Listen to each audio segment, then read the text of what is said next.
Go. The mattress buildup has been completed, which includes the introduction of the upholstery fabric. It's been tacked down along its margins. The margins held very nicely. You can see that the stripe is vertical. There's just only a little bit of play in the stripe relative to where the buttons have been placed. The buttons are placed in under tension to draw down any bit of slack that might be within the compression between the spring and the top portion of the stuffings. And it also acts as a decorative element, as you can see that they're placed in rows of 5, 4, and 3, alternating.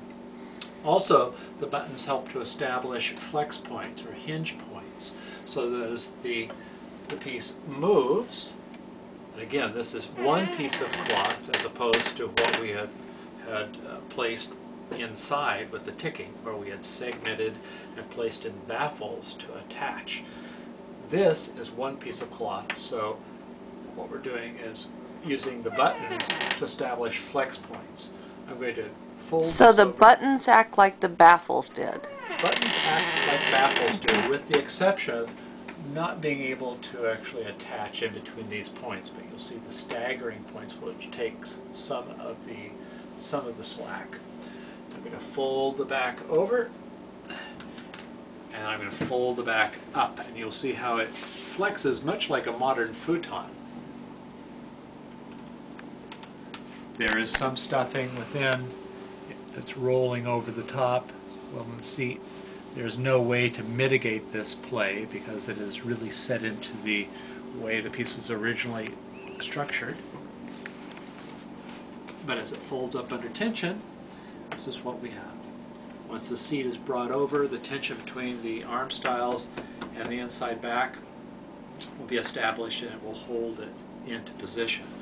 Roll this back out, hold it back out.